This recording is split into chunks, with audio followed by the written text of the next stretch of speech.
Have you ever felt completely invisible? Like the world just looks right through you? That was Clara Whitmore's entire existence.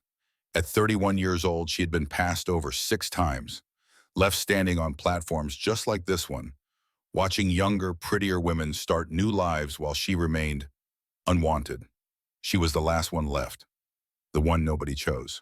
But on this September afternoon, when the richest rancher in 3 territories came riding in late, covered in trail dust, something impossible happened. He ignored every pretty young thing in that line. He walked past the blushing 19-year-olds with golden hair. He didn't even glance at the fresh-faced beauties the other men were fighting over.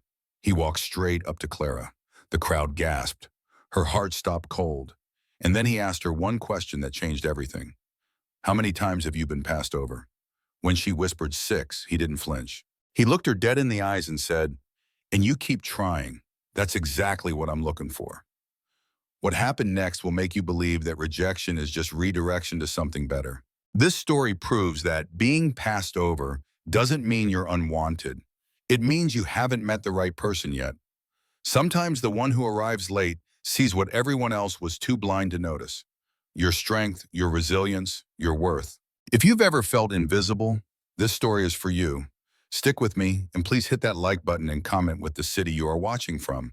I want to see how far Clara's journey can travel. The September sun beat down on Dawson Creek, making the wooden platform a miserable place. Clara Whitmore stood at the very end of the line, holding her worn-out travel bag. She had learned long ago not to show the disappointment on her face. A woman her age in 1878, with no family and no special beauty, was practically a ghost. The official lady called out, "Ladies, please form a line according to your registration numbers." Mrs. Hendricks, the stern woman from the Settlement Society, moved down the line with her clipboard. "Gentlemen will begin their viewing at 2:30. Remember your dignity." Clara almost laughed. Dignity did not put food on the table. She took her spot, number 12 out of 13 women. To her right stood Emma, a girl of only 19 with bright golden hair. Emma was trembling, so Clara asked her gently, "First time?" Emma nodded. "My father passed and the farm was sold. I have nowhere else to go." "You will be fine," Clara told her, and she meant it. Pretty girls like Emma were always chosen. It was women like her, too old and too plain, who were always left behind. "Have you done this before?" Emma asked in a small voice. "Once or twice," Clara lied. She did not want to scare the poor girl with the truth of being rejected over and over again. The platform soon filled with the smell of cheap perfume and nervous sweat. The men finally arrived, their heavy boots thumping on the wood planks. There were about 15 of them, all looking for a wife. They walked down the line, their eyes scanning the women like they were picking out cattle at a market. It happened exactly as Clara expected. The first man, a farmer, stopped right in front of Emma. He asked if she could cook and keep a house. When she said yes, he raised his hand, and just like that, she was chosen. Emma let out a little sigh of relief. The selection went on quickly. A quiet brunette went to a shopkeeper. A cheerful, plump woman was claimed by another rancher. One by one, their futures were decided in a single moment. Men would look at Clara's face for a second, and then their eyes would slide right past her. Too old, too thin, not what they had in mind. She could see the disappointment in their faces before they even moved on. By 3 o'clock, only 3 women remained. There was Clara, a hard-faced woman named Margaret, and a widow of 45 named Ruth.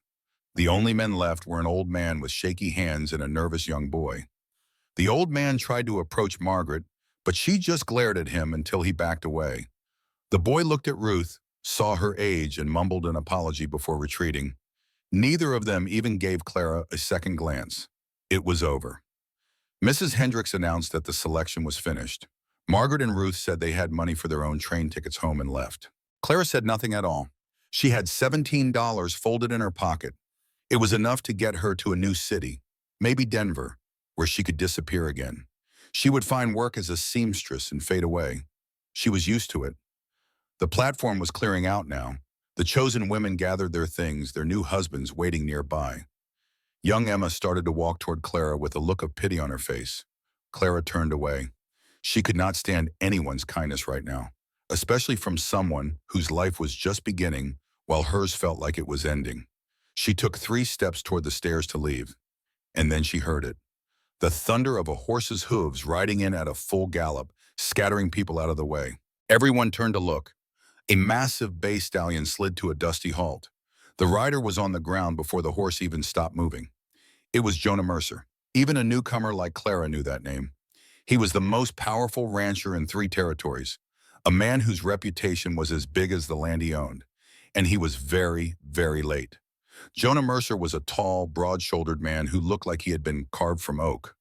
Trail dust covered him from head to toe. His hat was pushed back, showing dark hair with a little silver at the temples.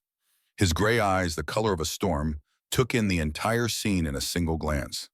"I am here for the bride selection," he announced, his voice carrying easily.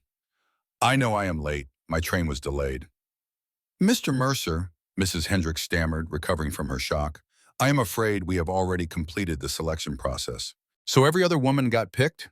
Jonah Mercer's gaze swept over the platform. He saw the couples leaving and the 3 women left behind. He watched Margaret and Ruth grab their bags, ready to be done with the whole affair.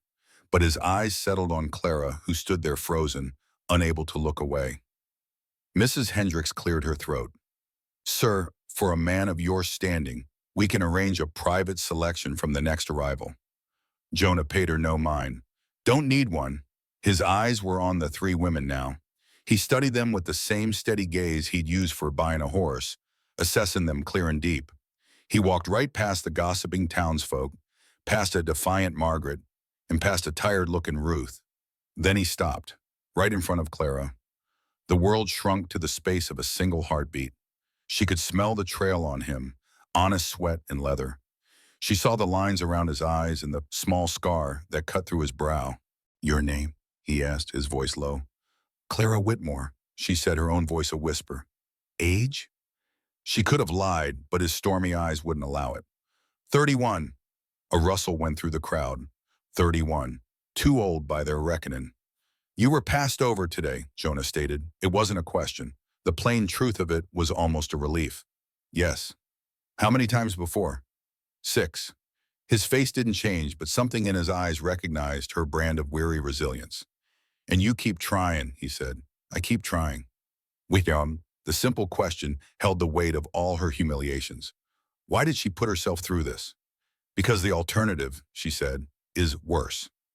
Jonah watched her for a long moment, the platform dead silent. "You cook? Keep a house?" "Yes." "Read and write?" "Yes, I was a school teacher." "Before." "Before what?" he asked gently. "Before my circumstances changed." He nodded, understanding that was all the answer she would give. "I own a ranch," he began, 15,000 acres north of here. "It's a hard life. I need a partner, not a decoration. A woman with some backbone." Clara could only nod, her throat tight. "I ain't looking for a girl who needs saving from the world," he said, his voice just for her. "I'm looking for a woman who's already survived it. You see the difference?" "Yes," she whispered. "I'm 42, he went on, "a widower.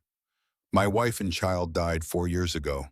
My house is empty, and my life needs sharing. I work hard, and I keep my word. I'd expect the same."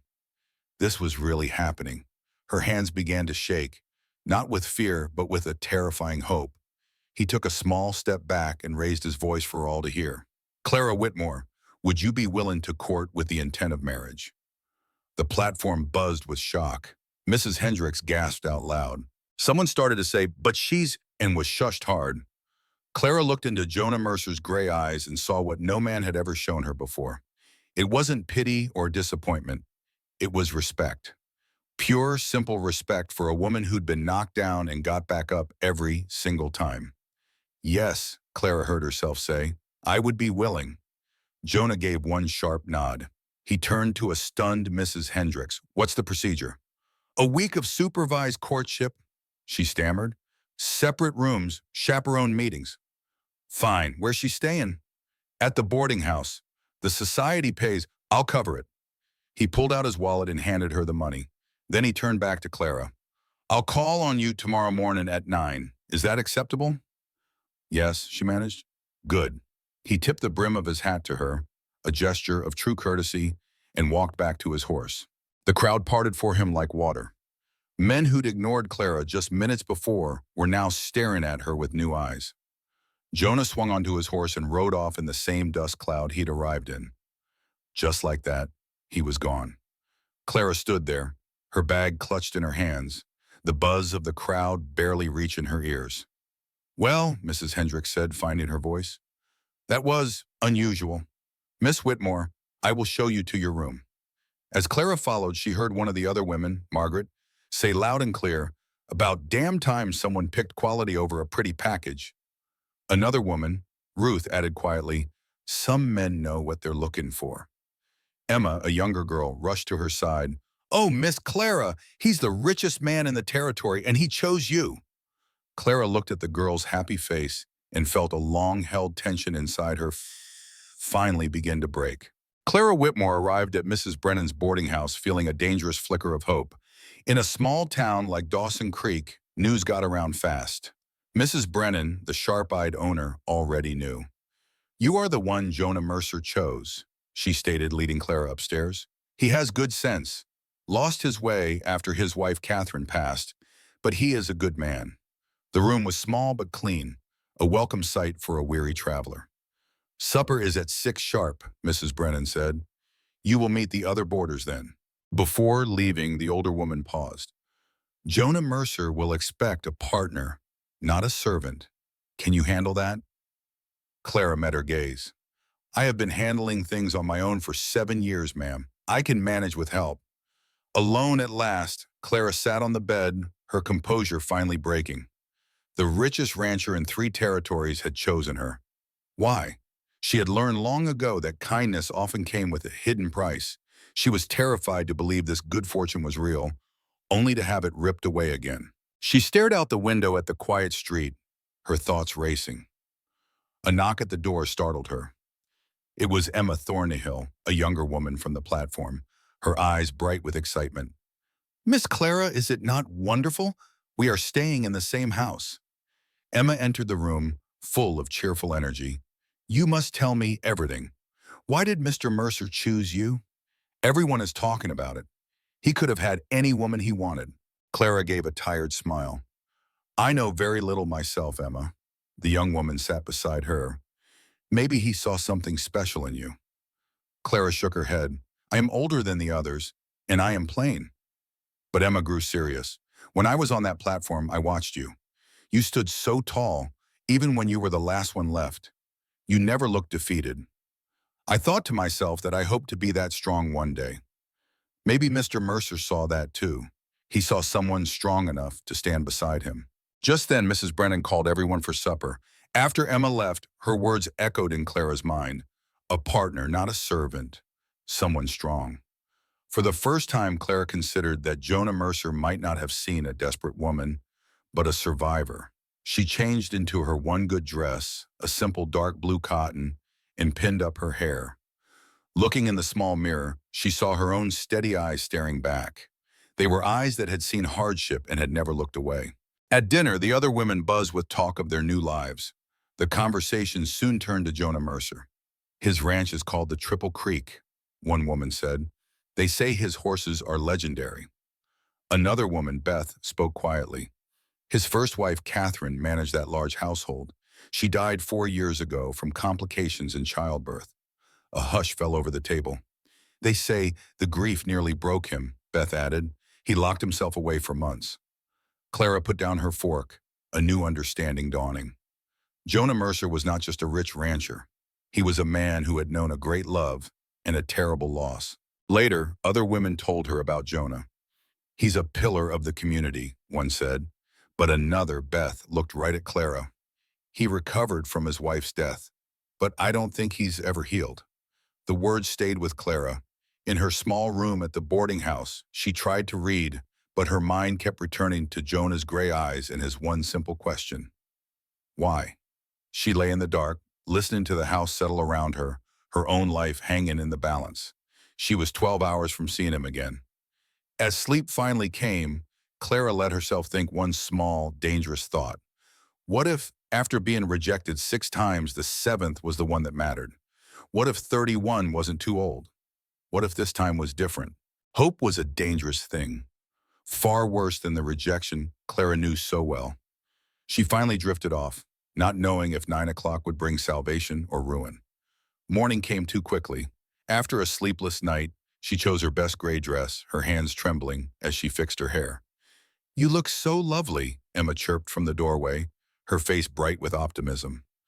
"I look presentable," Clara corrected. "Mr. Hutchkins is calling on me at 10 o'clock."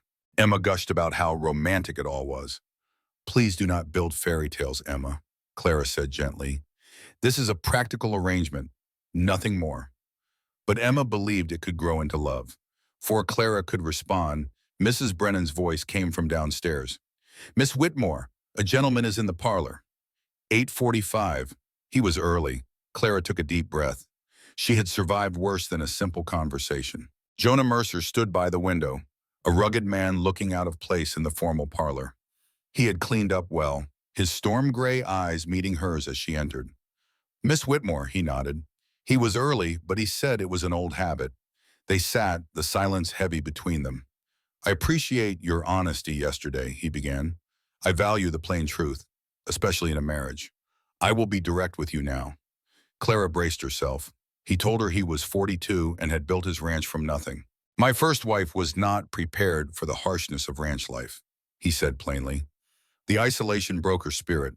"I cannot repeat that mistake. I need a woman who knows life is hard work." "What makes you think I am that woman?" Clara asked. "Because you have been passed over 7 times and you are still standing," he answered. "That shows you have grit." "So you chose me because I have failed," she said, the old hurt sharp in her voice. "I chose you because you survived failing," Jonah corrected firmly. "There is a very big difference. My ranch needs someone who does not fold."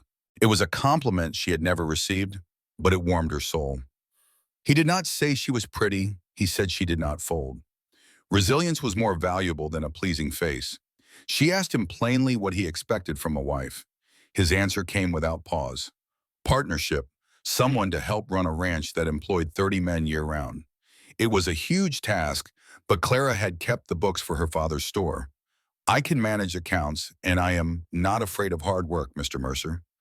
"Call me Jonah," he said, "and you should be Clara." For the first time, the ghost of a smile touched his lips. "So what do you need to know about me?" Jonah explained that his foreman had been nagging him for 2 years to remarry. He said the ranch needed a woman's presence. But Jonah had no interest in courting some young girl looking for excitement. The bride platform seemed practical. He figured the women who traveled out west would have realistic expectations. When his train was delayed, he thought he had missed his chance, but maybe it was for the best. The other men chose the pretty young brides, leaving behind women who had already proven they could handle disappointment. It was a cold way of looking at things, but it was honest. "I am offering you security and a purpose," he said, "not a love match." Clara met his eyes. "I stopped believing in romance a long time ago." Their walk down Main Street was met with stares and whispers. "There goes Jonah Mercer with that older woman. What is he thinking?" Clara kept her back straight, refusing to show her discomfort. Jonah tucked her hand into his arm. "Ignore them," he said quietly. "Small town, big news. They will find something else to gossip about by next week." At the general store, he introduced her to the owner. "Morning, James. This is Clara Whitmore. We are courting." James's eyebrows shot up, but Jonah just kept talking. "I need to get Clara some good walking boots, work gloves, and riding clothes. Bill it to my account." "Riding clothes?" Clara asked, surprised. "The ranch is 15 miles out of town. You will need to know how to ride." He was already outfitting her for his life, confident she would accept. Clara felt a protest rise in her throat, but he cut her off. "Consider it an investment. Whether you decide to marry me or not, you will need the proper gear for visiting the ranch this week." The boots he handed her were beautifully made and fit perfectly.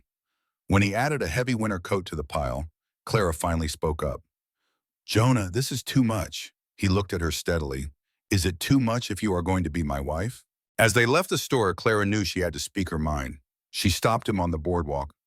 "I need you to understand something. I have been desperate before. I have made bad choices because I felt like I had no other options. I do not want to do that again." His face was serious as he listened. "I want to make a clear-headed decision about whether we can actually build something together. I will not accept just because I am grateful that someone finally chose me. Jonah gave a slow nod. That is fair. That is smart. So what do you need from me this week to make that decision? Honesty about your life and time to see if I can truly handle what you are asking. Done, he said immediately. Tomorrow you will come to the ranch, meet the men, see the work. If it is not for you, we will shake hands and you can walk away. No hard feelings. The simplicity of his offer was shocking. For the rest of their walk, he introduced her to everyone they met with the same straightforward announcement. This is Clara Whitmore. We are courting. The townspeople stared as they walked, but Jonah was not bothered. They see I picked a woman, not a girl, he said. His confidence in her was unsettling. Back at the boarding house, he prepared to leave. Tomorrow at 8 o'clock, I will bring a horse. He then looked at her seriously. Tonight, think about this. I am not just offering marriage, I am offering a partnership. I need someone to help me build a life, not just manage a house. I need a wife who will speak her mind and be an equal, he continued, his eyes intense. Can you stand beside me? Not in my shadow. Clara thought of all the times she had made herself small to be accepted. I do not know, she admitted. I have forgotten how to take up space. Then maybe it is time you learned again, Jonah said, putting on his hat. After he left, Mrs. Brennan appeared. That man is serious, she said. He looks at you like you are something valuable he is afraid to lose, like you are worth fighting for. Clara heard the other women chattering about their sweethearts and felt a familiar sting. They dreamed of romance, but life had taught Clara that real partnerships were built on something stronger. Jonah Mercer hadn't offered her flowers. He offered her a choice and a chance at a real life. That felt more solid than any pretty promise. The next morning, she put on the sturdy new riding clothes. Looking in the mirror, she saw a stranger, someone who looked like they might actually belong somewhere. Hope was a scary thing, but she was tired of running. Jonah was there at 8 sharp with 2 horses. He helped her onto a gentle mare named Rosie. He told her to relax, to just breathe and let the horse do the work.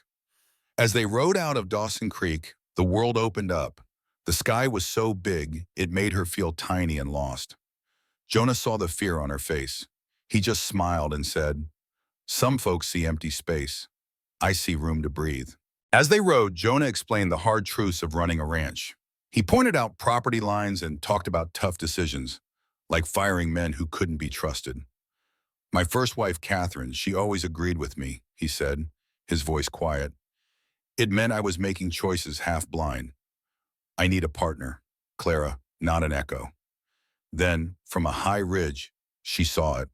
The ranch spread out below them, a whole little town built on cattle and hard work.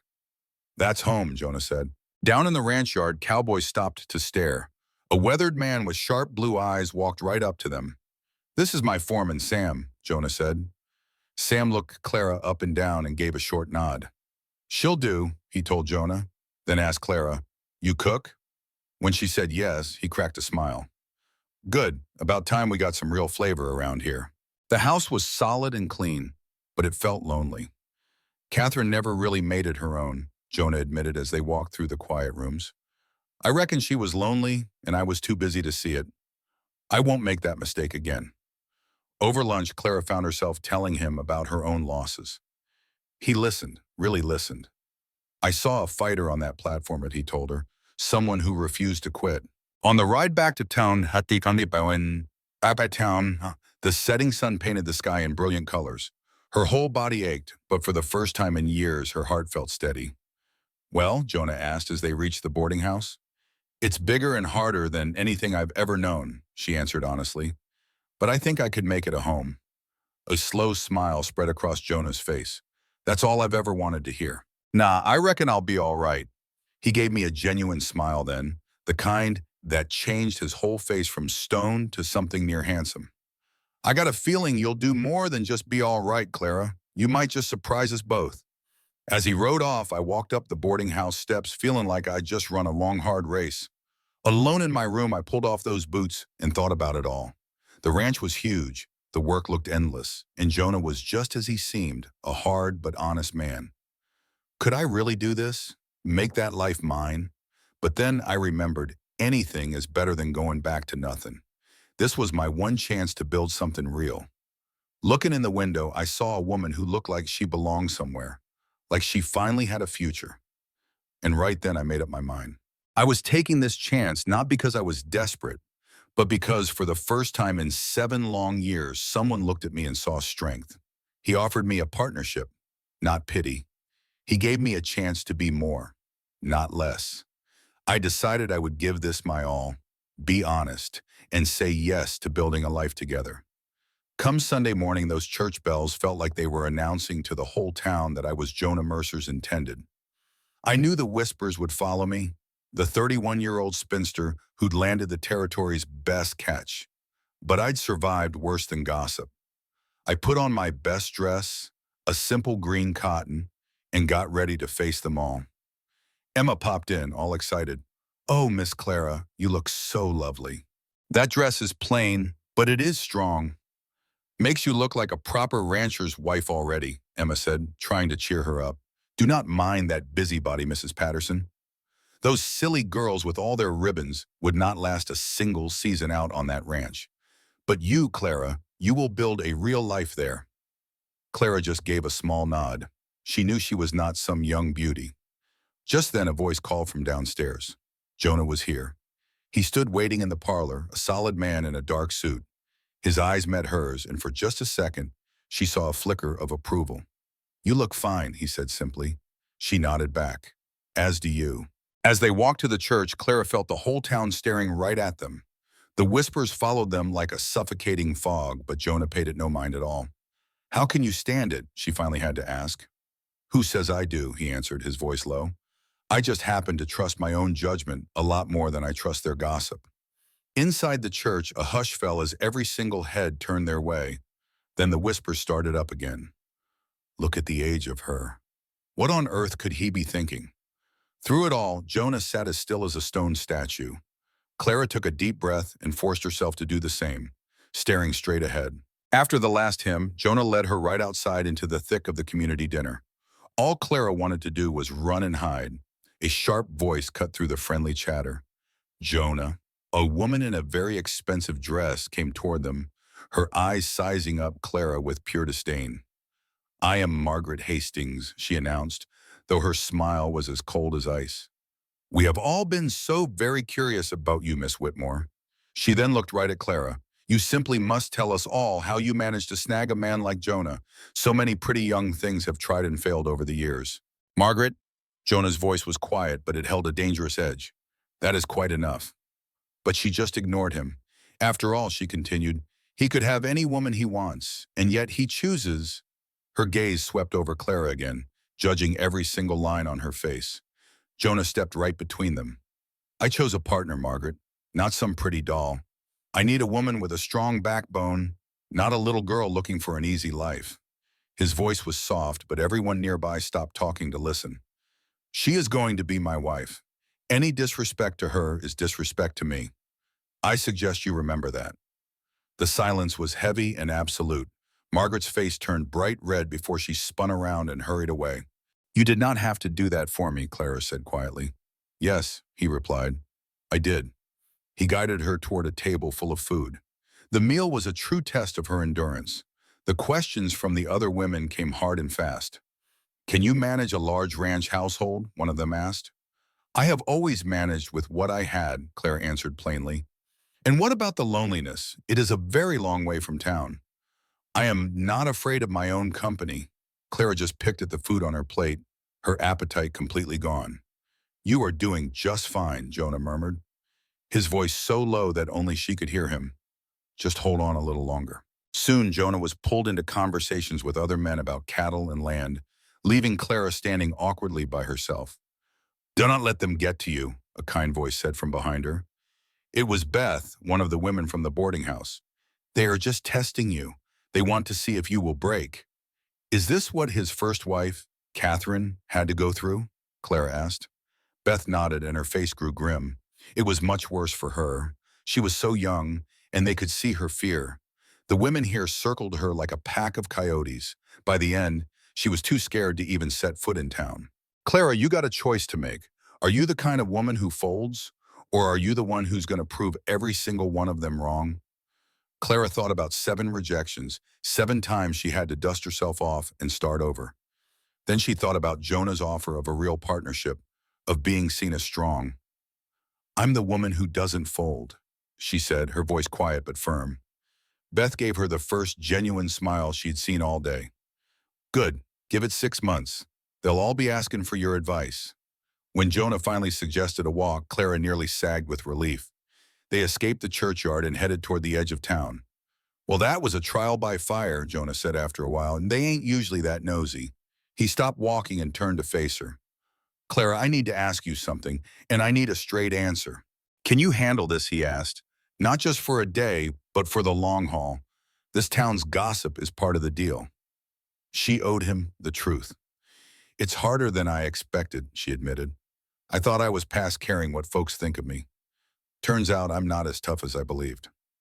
"That's not weakness," he said. "That's being human. But can you handle it?" She looked out over the wide-open land. "I don't know, Jonah.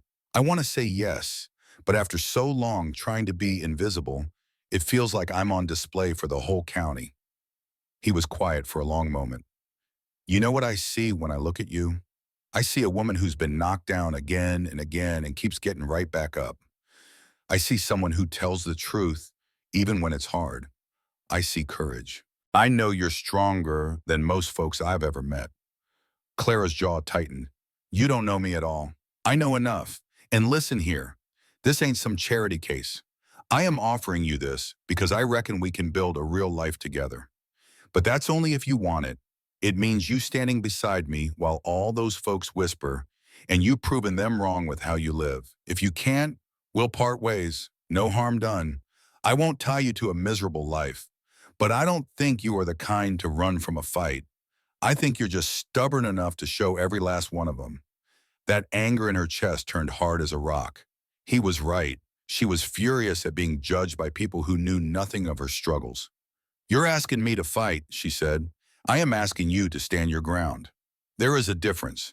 And when they question you for choosing me," his voice was steady as stone, "I don't give a damn what they think.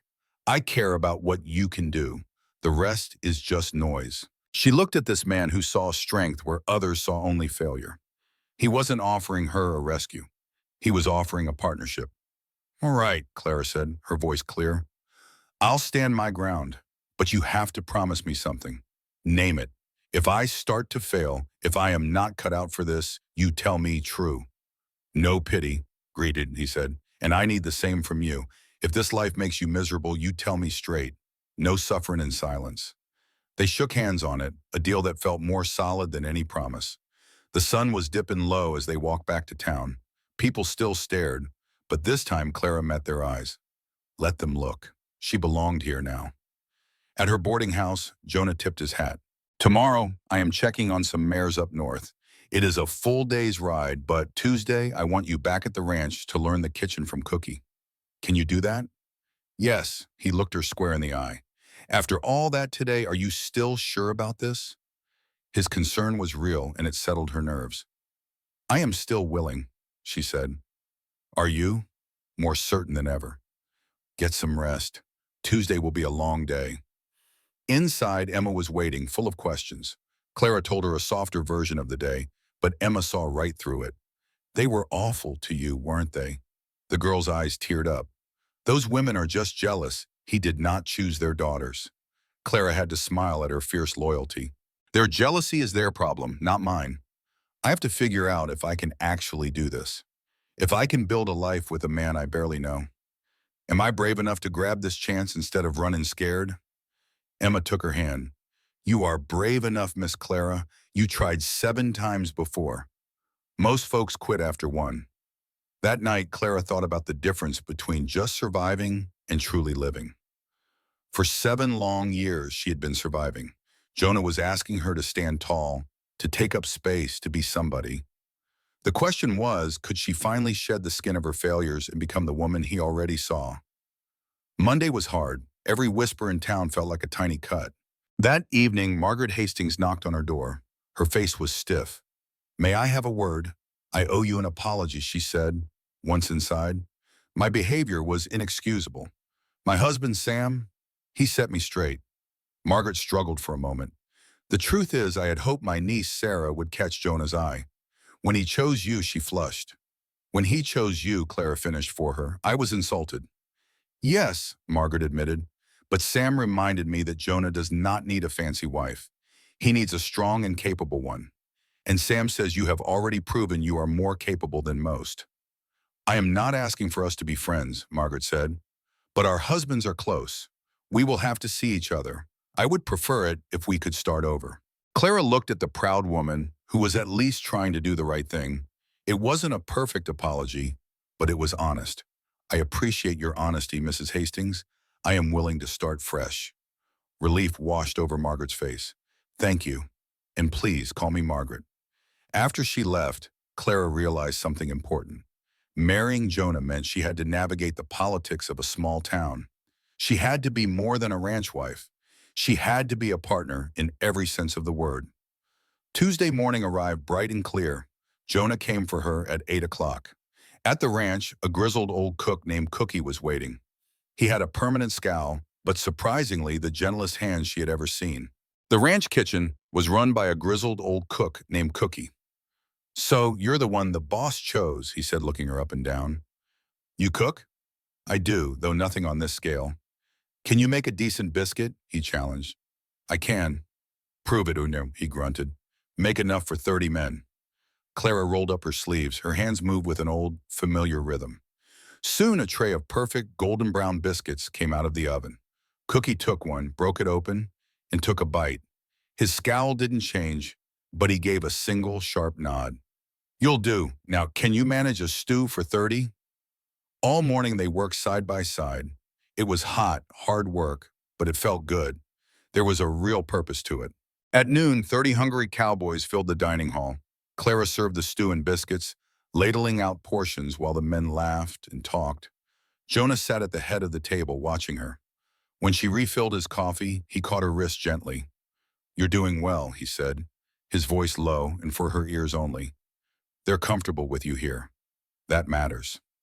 After the meal, Jonah took her on a tour of the ranch, explaining the horse breeding program with a fire in his eyes. My first wife, Catherine, never cared for this part, he said, stroking a mare's neck. But the ranch is my whole life, Clara. If you're going to be my wife, you need to be part of it. Can you do that? I want to try, she said honestly. I want to understand it. Something in his face softened. That's all I need. They stood close in the dim light of the barn. Clara felt a strange sense of calm settle over her. This was the man she would marry. The thought no longer scared her. Jonah, she said quietly, I need to tell you, when you ask me at the end of the week, my answer will be yes. He went very still. You're certain? As certain as I can be. What you're offering is real. Hard work, yes, but also a partnership. A chance to build something. I want that. I want this. Jonah reached out and cupped her face in his rough hand. Then I'll make you a promise right now, Clara. I will never take you for granted. I will be your full partner, and I will stand beside you against anyone. You have my word on that. Tears stung her eyes. That's all I've ever wanted, she whispered, to matter to someone. You are valuable, he said firmly, and anyone who can't see that is a fool. The ride back to Dawson Creek felt different, charged with the promise of a new future. At her boarding house, Jonah helped her down from her horse. Tomorrow, he said, I need you to see Doc Hadley for a checkup. After that, we'll talk to the Reverend. Thursday, I'll take you riding to see the property lines. He paused. Friday, I'll ask you properly. And if your answer is still yes, we will marry on Saturday morning. Clara's heart hammered in her chest. 5 days until her whole life changed. All right, she managed to say. That night, she told her friend Emma. The young girl cried happy tears, chattering about fairy tales. It is not a fairy tale, Emma, Clara said with a small smile. It is a beginning. She thought it was more than just a practical deal. I've seen how he looks at you, she said. That's something more. I was too tired to argue and fell asleep thinking about Jonah's promise to always respect me. It was more than enough. By Wednesday, a light rain was falling and my nerves were kicking in. In just 3 days, I was getting married. The whole thing felt both terrifying and wonderful. I went to see Dr. Hadley, who Jonah said was a good doc, even if he was a little too friendly with whiskey. The doctor's office was a small, worn-out place. You must be Mercer's bride-to-be, he said, his breath smelling of last night's drink. You've sure caused a stir in this town. I just nodded while he checked my heart and lungs with his old stethoscope. This ranch in life is hard on a woman, Dr. Hadley told me. Catherine, Jonah's first wife, she wasn't built for it. Too delicate. This life broke her. I told him straight, I'm not Catherine. No, you ain't, he said, looking at me over his glasses. You're tougher. That's a good thing. He told me I was healthy enough for the work. Then he gave me some advice. Don't you go trying to be Catherine. He chose you because you're strong and practical. You be yourself. That's what he needs. His words hit home. Later, I met Jonah at the church. The Reverend was a kind old man, but he had his concerns. He asked Jonah straight, Mr. Mercer, you've known this woman less than a week. Are you sure about this? Jonah's voice was firm. Reverend, I spent 4 years alone. I know what I'm looking for in a partner. Sometimes a man just knows. Then the Reverend turned to me. And you, Miss Whitmore, are you all right at it moving out to that isolated ranch? I looked him right in the eye. I've been alone for 7 years, Reverend. Having a partner and a purpose sounds a whole lot better than what I had. He finally agreed to marry us on Saturday morning. As we left the church, the rain was still coming down. Jonah pulled me under a big oak tree. He looked at me, real serious, and asked quietly, Are you having second thoughts? Clara clutched her wrap, the chill in the air a poor match for the doubt in her heart. In just 3 days, she would be Mrs. Jonah Mercer, mistress of a ranch with 30 men and a whole world of duties she knew nothing about. It was a heavy weight to consider. Jonah's voice, steady as a rock, cut through her worries. Don't try to swallow it all in one bite. Just think about tomorrow. We'll ride the fence line. I'll show you the landmarks. We'll take it one step at a time. But the fear of failure lingered. What if I can't handle it? He turned her to face him, his hands gentle on her shoulders. Then we'll figure it out. Together. This is a partnership, Clara. I'm not looking for perfection. I'm looking for you to be honest. I chose you for your character, and I trust that. Don't you go expecting failure just 'cause it's found you before, Jonah said, his tone firm but kind. This is a new start for us both. Just then a carriage rumbled past, splashing mud and breaking the quiet moment between them. Jonah stepped back, his professional calm returning. Let's get you inside before you catch a chill. Tomorrow, we ride. Saturday, we start our life. Later that evening, as Clara helped Mrs. Brennan in the kitchen, a young woman named Emma rushed in, her face bright with excitement. Miss Clara, you have visitors. In the parlor stood 3 of the most respected women in town, Mrs. Patterson, Mrs. Chen, and Mrs. Whitfield. They had come to see her. To lend a hand with the wedding. Clara looked over at Mrs. Brennan, who just gave a little shrug. Might as well see what they were up to. Could be they were sincere, or it could be more judgment wrapped up as concern. The 3 women in the parlor were the wives of Dawson Creek's most important men. They were the same ones who had whispered about Jonah's strange choice in a bride. Now they sat there holding packages, their faces a mix of friendly and just plain polite. Miss Whitmore, Mrs. Patterson started, we came to help with your wedding. A Saturday that is not far off. Clara hesitated. That's kind of you, but we're keeping it simple. Nonsense, said Mrs. Chen, a small woman with sharp eyes. Simple is one thing, but unprepared is another. You need a proper dress and flowers. Mrs. Whitfield, who had a kinder face, added gently, This is your wedding, dear. You deserve something special. They opened their packages, showing a beautiful cream silk dress. It was simple but lovely, clearly something Clara could never afford. This was my wedding dress, Mrs. Whitfield said quietly. I would be honored if you would wear it. Clara felt a lump in her mush. I couldn't. You can and you will, Mrs. Patterson said, her tone firm, but not mean. Clara, I'll be straight with you. We had our doubts when Jonah picked you, but we have been watching you this past week. Watching me stumble and try to survive all the gossip, Clara thought. Mrs. Chen smiled a little. We watched you hold your head high. We saw you work in the kitchen without a single complaint. We saw how you treated Margaret Hastings with grace after she was so cruel. It tells us Jonah knew what he was doing.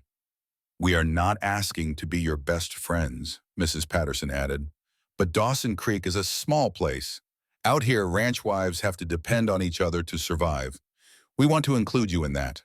Clara looked at the women who had judged her, now offering real help. She could still see some doubt in their eyes, but it was a start. It felt like a test, but also an opportunity. Clara quietly accepted their help in the beautiful wedding dress from Mrs. Whitfield. As they left, Emma helped her try it on. It was a near-perfect fit. Staring at her reflection, Clara saw a woman who almost looked like she deserved a little happiness. Emma told her she was beautiful, that Mr. Mercer would not be able to look away. Later, Emma asked her a hard question. Was she afraid of the wedding night, of being with a man she barely knew? Clara admitted she was terrified. She had been trying hard not to think about it. But she reasoned that most new brides were probably scared, even the ones who married for love. At least with Jonah, there were no false promises of romance. Thursday came with a crisp, clear sky. Jonah arrived early to take Clara on a day-long tour of his land. As they rode, he showed her the boundaries of the ranch, the creeks, and where the cattle grazed in different seasons.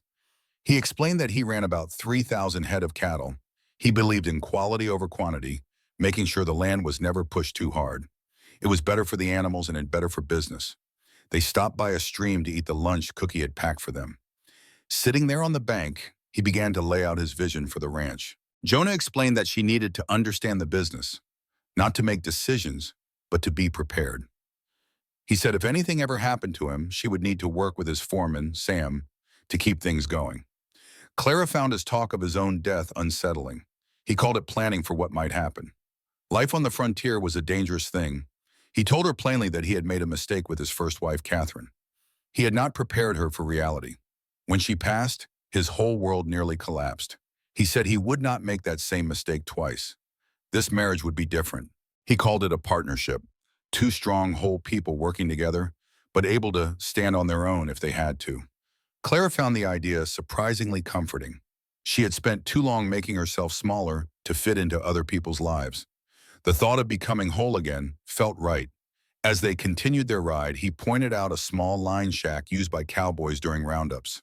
He said he still worked every roundup himself, right alongside his men. It was how you earned respect. He mentioned that Catherine had hated it. Clara told him she would not ask him to stop. It was part of who he was. A flicker of warmth crossed Jonah's face. He said Catherine had complained but never seemed to worry. There was a big difference. They got back to the ranch as the sun was setting. Sam, the foreman, met them and noted that Clara was already looking more comfortable on her horse. He passed on an invitation for dinner from his wife, Margaret. Clara knew it was a peace offering, and she accepted. 48 hours until the wedding. Her entire world was about to change for good. The weight of it all felt heavy. Needing to think, she slipped out of the boarding house and walked through the quiet town. She ended up at the town church. The door was open, so she went inside to sit in the quiet darkness. A voice from the doorway startled her.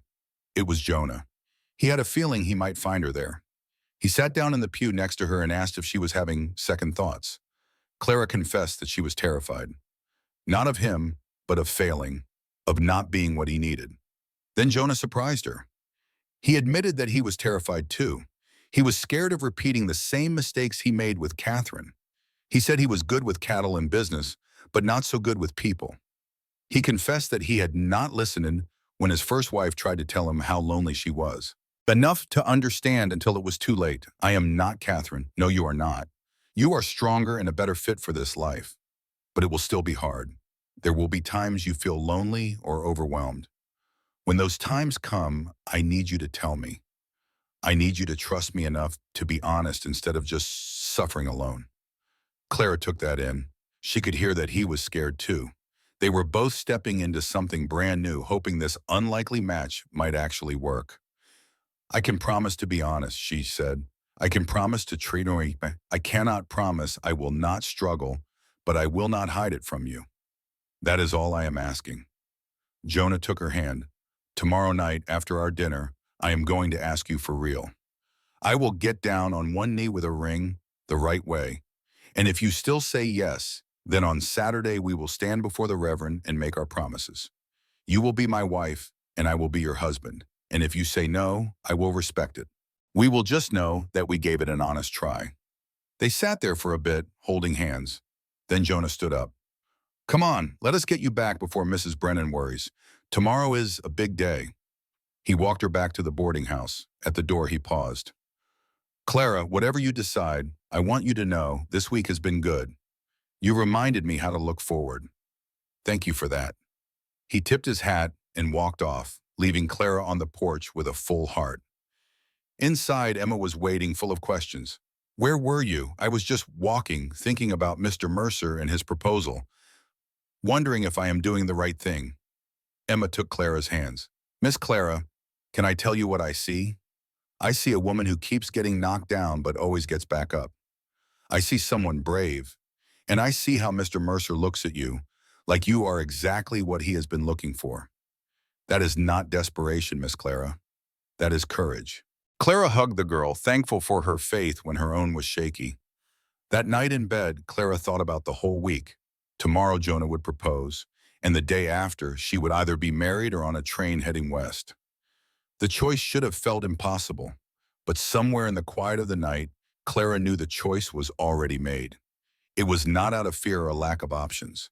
It was because Jonah Mercer offered her something real, a partnership, respect, and a chance to matter. For 7 years, she had been invisible. It was time to be seen. It was time to be chosen. When Jonah asked tomorrow, her answer would be yes. Not because she had to, but because this man and this life were exactly what she wanted. A calm settled over her, and for the first time in 7 long years, Clara fell asleep without any fear. Tomorrow she would say yes, and on Saturday she would finally belong somewhere. Friday morning was bright and clear. Clara woke up feeling surprisingly calm. The worry that had followed her all week was gone, replaced by a quiet sureness. Tonight, Jonah would ask. Tomorrow she would marry him.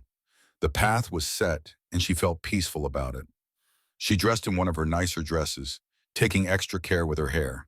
Emma helped with the buttons on her back, chattering away. You must be so excited, Emma said. A real proposal. It is like something from a storybook. It is just to make it official, Clara said gently. We have already talked about it. But still, he is going to get down on one knee with a ring. Are you not even a little thrilled? Clara thought about it. I am content, and I am hopeful. Right now, that feels more solid than being thrilled. The day passed slowly, but also too fast. Clara helped around the house and tried to ignore the stares and whispers that followed her through town. By then, everyone knew. Tomorrow, Clara Whitmore would become Mrs. Jonah Mercer. The folks in town had gone from doubting to just plain watching, waiting to see if this match would actually take. At 4 o'clock, Jonah came to fetch Clara. He wore a dark suit jacket and boots polished so bright you could see your face in them. Seeing him all cleaned up made something flutter in Clara's chest. You look lovely, he said, offering his arm. You look nervous, she shot back. Sam's wife is a fine cook, he said with a near smile. But she'll feed a man till he busts. Also, I'm fixing to ask a woman to marry me in front of folks. That's enough to make any man sweat. They walked to the Hastings' big 2-story home. Margaret met them at the door, her face a blank slate. The evening was surprisingly nice.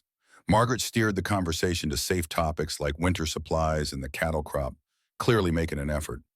Sam told stories about the ranch's early days, when Jonah worked from sunup to sundown. Couldn't afford a full crew back then, Sam said, pouring Jonah more wine.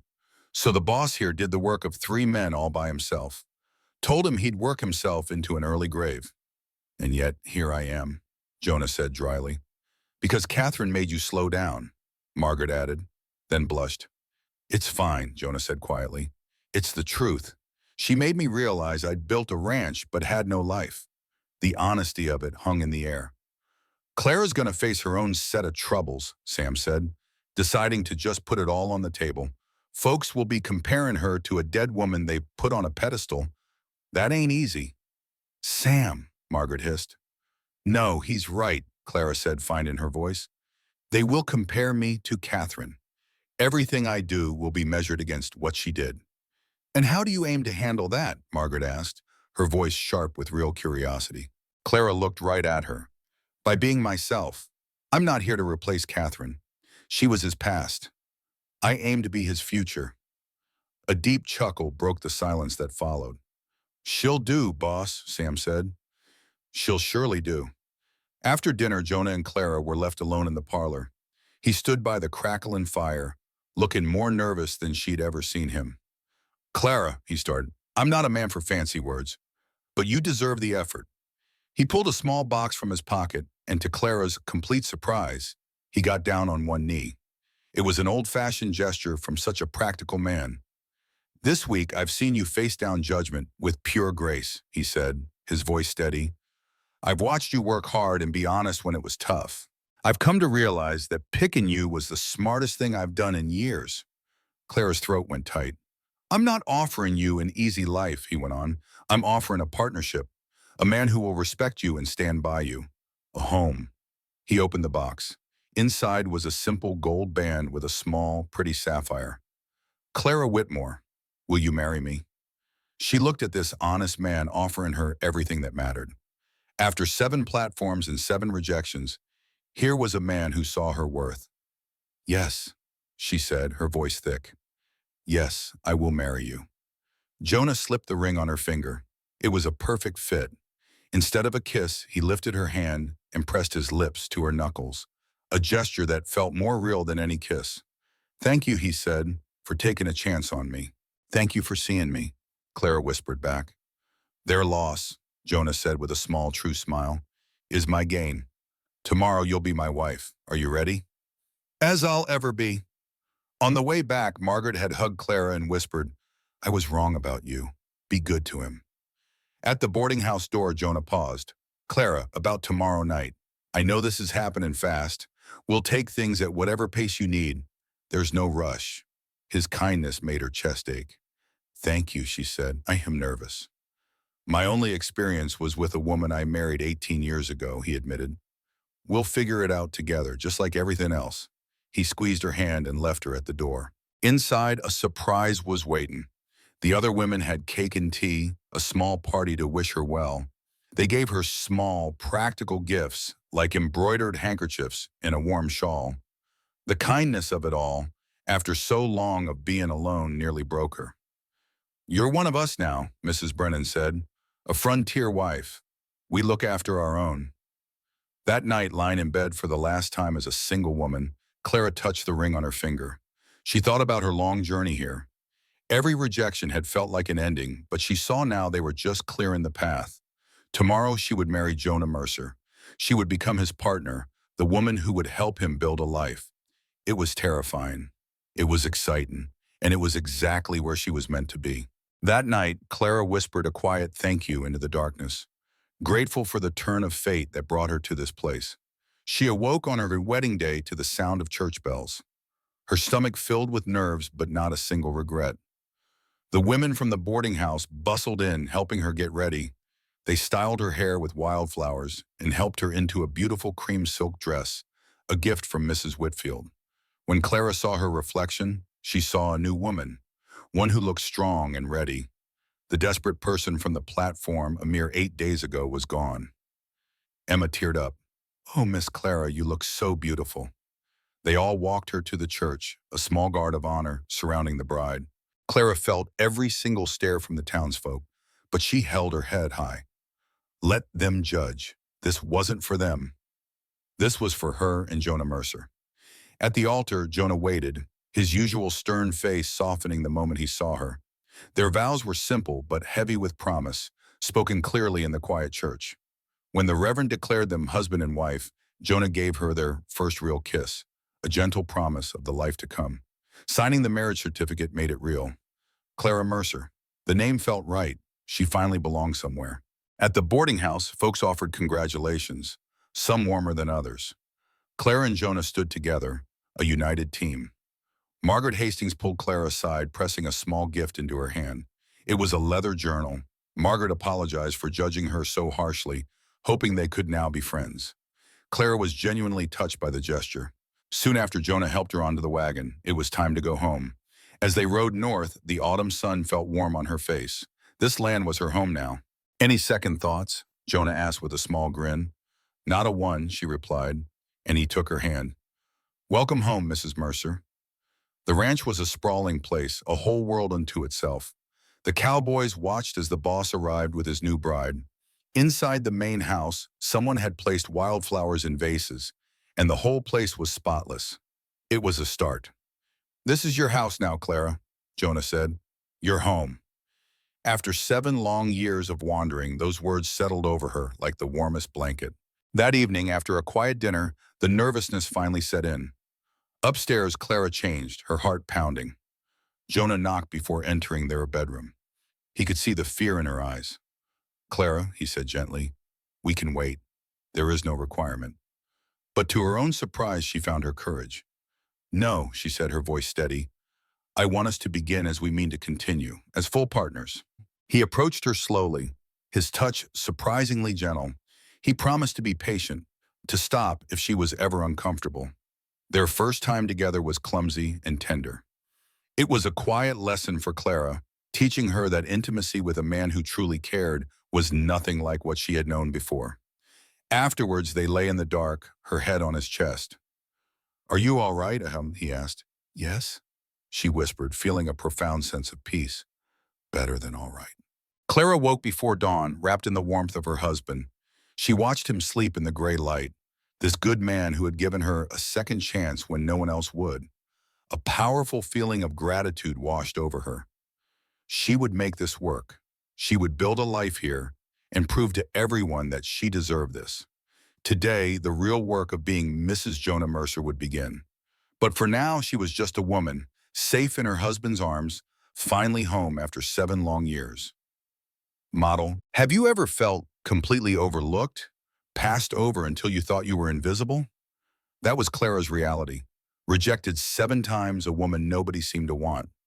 This is a story about how the right person, even a late one, can see the worth everyone else misses. She poured herself into the Triple Creek Ranch, learning from Cookie how to feed 30 hungry men and figuring out which cowboys needed a firm hand. Evenings were for account books with Jonah, understanding the finances that kept the place alive. She rode Rosie every day, growing stronger with each mile. There were times she felt tested by the work and by the men, but the memory of that platform, of being left behind, always pushed her forward. Jonah was a man of his word, a true partner who valued her thoughts and never once treated her as less than his equal. Their quiet partnership soon blossomed into something more. In the privacy of their room, nervousness gave way to a deep, trusting connection. He was a considerate man, and she, in turn, found the confidence to be herself. By the time winter settled in, Clara was no longer just the boss's wife. She was the heart of the ranch. The hands respected her, and Cookie saw her as a friend. One snowy February evening, 8 months after she arrived, Jonah looked at her across the desk in his office. The look on his face was serious. "Claire," he said, his voice low, "I need to tell you something." Her heart skipped a beat, bracing for the worst. But what came next was anything but. He moved from behind the desk and leaned against it, closer to her. "When I chose you," he began, "I reckon it was a practical decision. I needed a capable partner, not romance." Clara held her breath, unsure where this was going. "But that changed," Jonah continued softly. "It changed watching you handle Margaret Hastings, or seeing you comfort that homesick young cowboy. It especially changed when I found you in the barn at midnight with that sick horse. Somewhere in all that, Clara, I fell in love with you." The words filled the quiet room. "I know that wasn't our deal," he said quickly, "but I cannot pretend you are just my partner anymore. You are the woman I love." Clara stood up, her legs trembling. A lifetime of feeling unwanted fought against the hope blooming in her chest. "I love you too," she whispered, the words tumbling out. "I was just so afraid to say it. You are the man who saw me when I was invisible. You gave me a home and a purpose. How could I not love you?" He pulled her into his arms, and they held each other by the warm glow of the lamp. "Thank you for being late that day," Clara murmured against his chest. Jonah chuckled. "Thank you for not giving up after 7 rejections. Thank you for waiting for me to find you." That spring, Clara started a school in an old ranch building for children who had no other place to learn. It was her way of giving back. The project grew, and with the community's help, they built a proper schoolhouse between the ranch and town, with Clara as the teacher. 5 years after she first arrived, Clara watched her students, her heart full. Jonah met her in the yard that evening as she rode home. "Good day?" he asked, his kiss soft on her forehead. "An excellent day," she replied, smiling. They walked into the house with his arm around her shoulders, a perfect fit. Inside, the smell of cookies cooking welcomed them home. Later that night, wrapped in Jonah's arms, Clara thought about the 7 times she had been rejected. Each one had felt like a final crushing failure. She had believed herself to be worthless, broken, and destined to be alone. But she had been wrong. Those rejections were not endings. They were paths being cleared, pushing her onward to the one place she was meant to be. She was not unwanted. She was simply waiting. Waiting for the one man whose vision truly mattered.